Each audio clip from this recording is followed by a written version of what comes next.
Welcome to Comics Bazaar, the channel of comics commentary and arcana and the odd back issue haul video. And that's what this one is. So regular subscribers and viewers will know that the odd time I go to the United States, and when I'm there, I pick up some back issues on my wanted list, and that's what we're going to see today.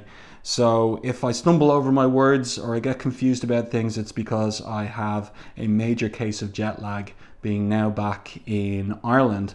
But you can see here on screen, I guess this is the prize comic that I found on my trip.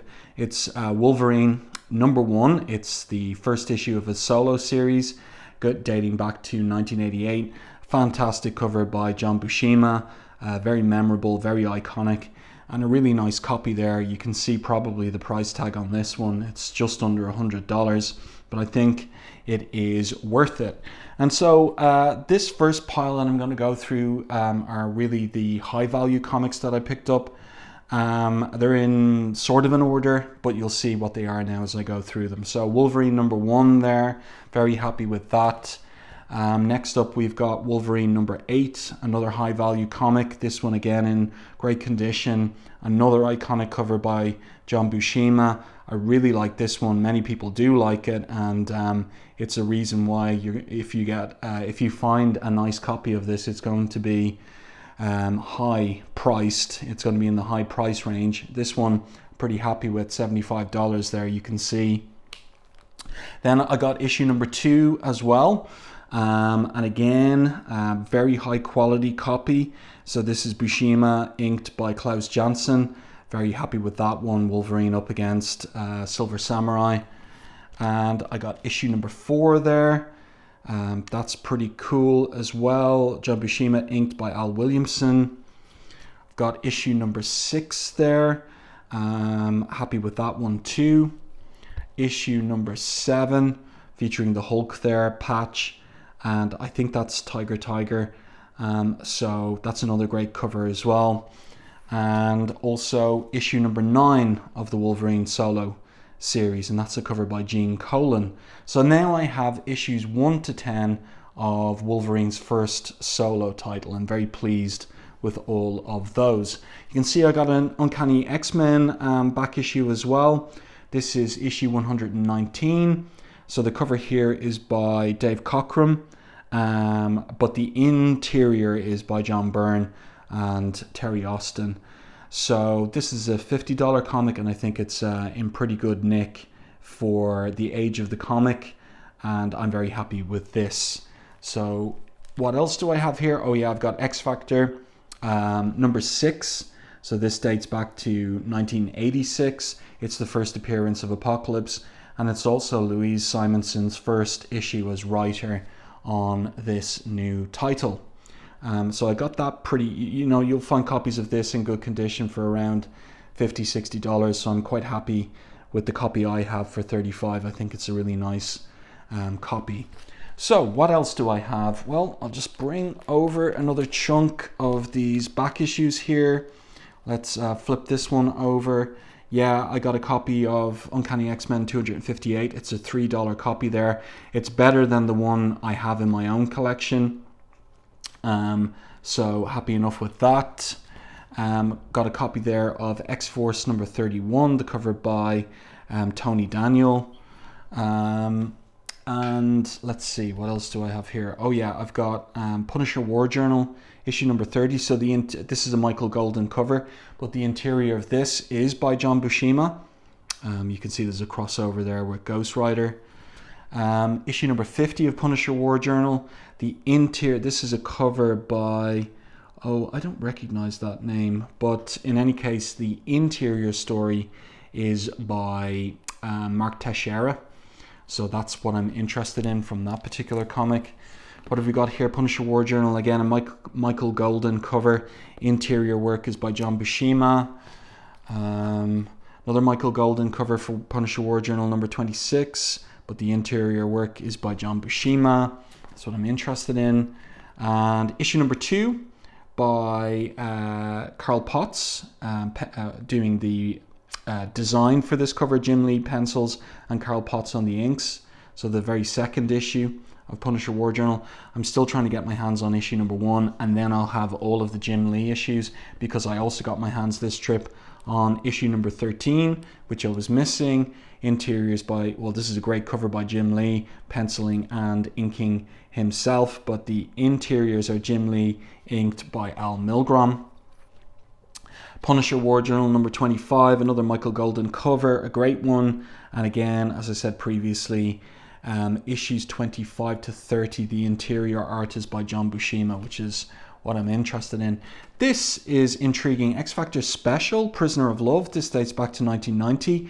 You can see the writer there, Jim Starlin, and the artist, Jackson, sometimes goes by the name Butch Geese. I've always been fascinated with this. Never had a look inside. Now I've got my own copy. You can see it's pretty decently priced at $3. Very interested to get into this one and review it for the channel. Oh, and now upside down, I have got another issue of Uncanny X-Men. You can see there that this is a $60 copy of issue 132. Now, what I'm not sure of with this is whether this has had some sun damage. I think it might have done. It seems like the color on one side of the comic is a little bit faded, and the colors are deeper and brighter on the other side, but I'm not 100% sure if it is sun damage from poor storage.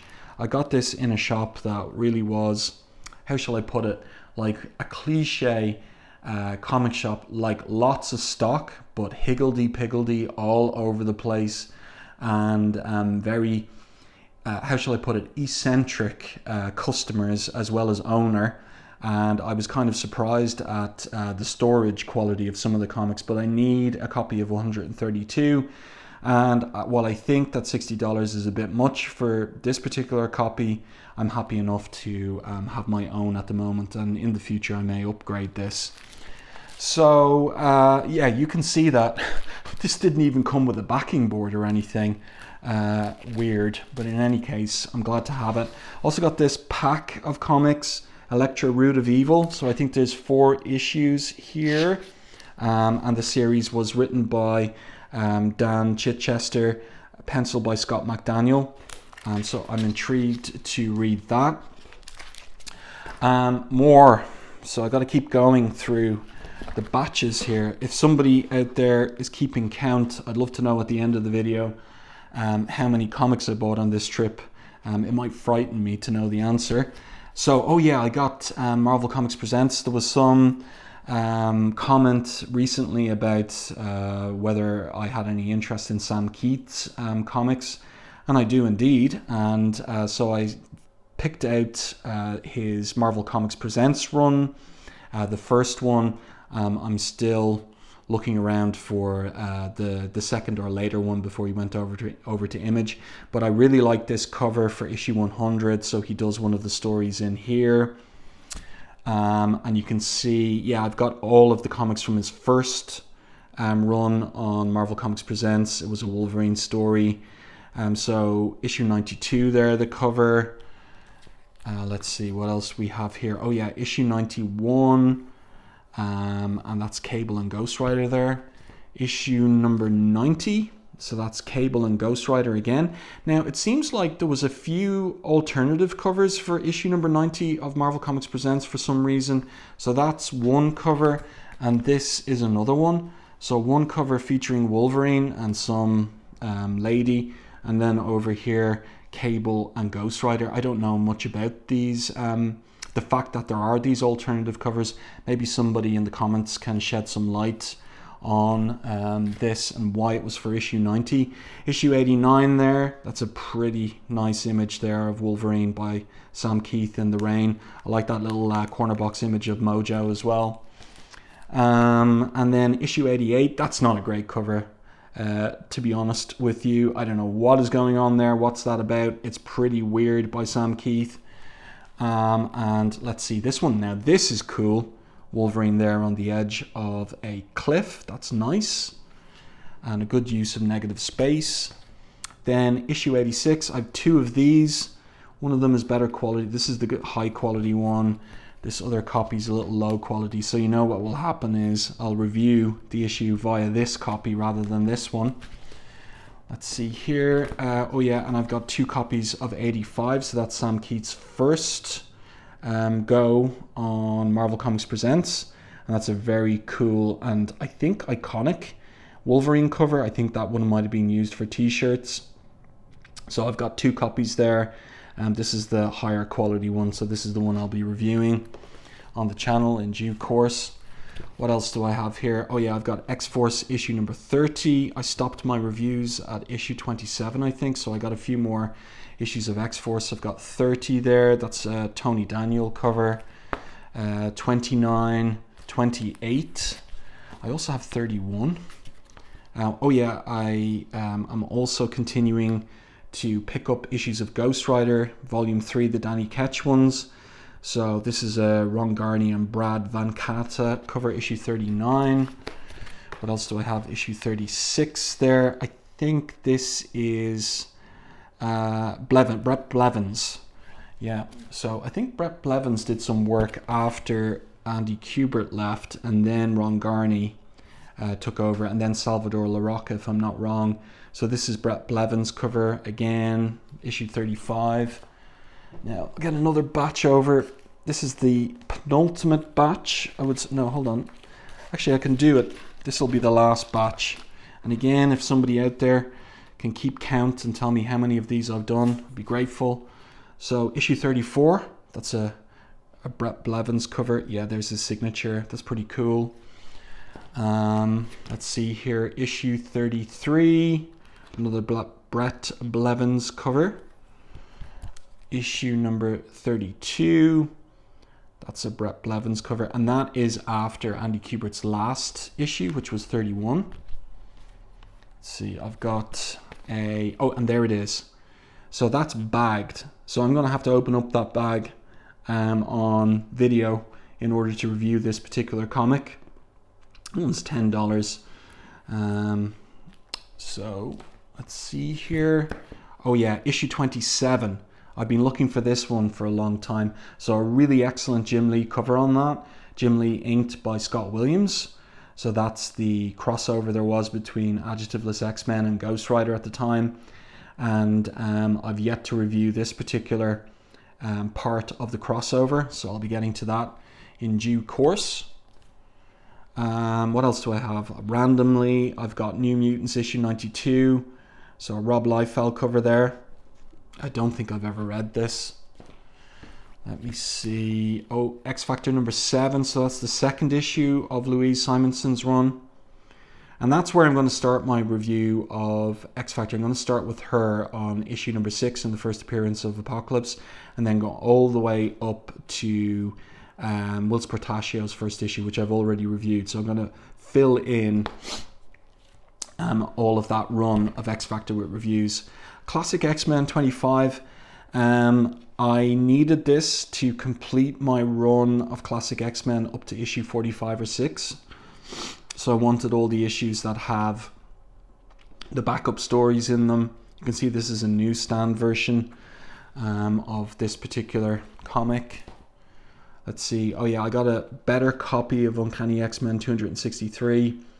These few issues of Uncanny X-Men, not done by Mark Silvestri or Jim Lee, you can get these very cheap. This is $3. It's a good price for that comic. Yeah, I wanted a better copy of 262 as well. Mine is damaged. So $3 is a very good price for this particular quality of back issue. What have we got here? Ghost Rider Blade Spirits of Vengeance. So it's an Adam Kubert cover inked by Andy Kubert, and I'm hoping that Adam is the interior artist. Let's see. Oh yeah, I got a few issues of Transformers as well. So volume 1, the Marvel Transformers, issue 27 there, featuring Trypticon and the Dinobots. Let's see, we've got issue 26. That's a Herb Trimpe cover. And then almost at the very end, issue 25 with Megatron being attacked by the Predacons. That's pretty cool. And this is immediately after the apparent death of Optimus Prime. It's a $10 comic. Let's see there. And then finally, Daredevil number 223. very interesting John Byrne cover there for this Daredevil cover, and you can see that maybe he was attempting to do something a little bit in a Frank Miller style with all of the brickwork there in black, the silhouette of whoever it is that is facing Daredevil. It seems to be the Beyonder, and that's a hell of a matchup, let me tell you. So there you go. That is my back issue haul. As I said before, really the comics that I'm most pleased with are the Wolverine ones. So I'll just put those on here to close out this video. Yeah, very happy with these two. They're great looking covers as well. Great comics. I'm worried about opening this one up for a review. I don't want to get any spine ticks in this one because it's pretty much perfect at the moment. I wonder what the rating on that would be, the CGC rating. Yeah, I'm worried about opening that one, and maybe I'll find another way to review Wolverine #1 in due course, or I'll have to be very careful with this. Well, anyway, there you go. I do hope that you enjoyed this video, seeing my collection of comics from my recent trip to the US. I went to about 5 or 6 different stores of varying quality, varying, how will I put it, like openness to the general public versus like the most eccentric and weirdest kind of junk shop style comic shop that you can imagine, with the smells to accompany that as well. So I really did scour all of the, well, not scour, but I experienced like the spectrum of what comic shops can be like. But I'm very happy with my haul. Let me know if there's anything in here that you're particularly interested in or that sparks a memory for you. And if you enjoyed my video, please like and share it. It really does help the channel. If you haven't done so already, subscribe to the channel and stay tuned for more content like this.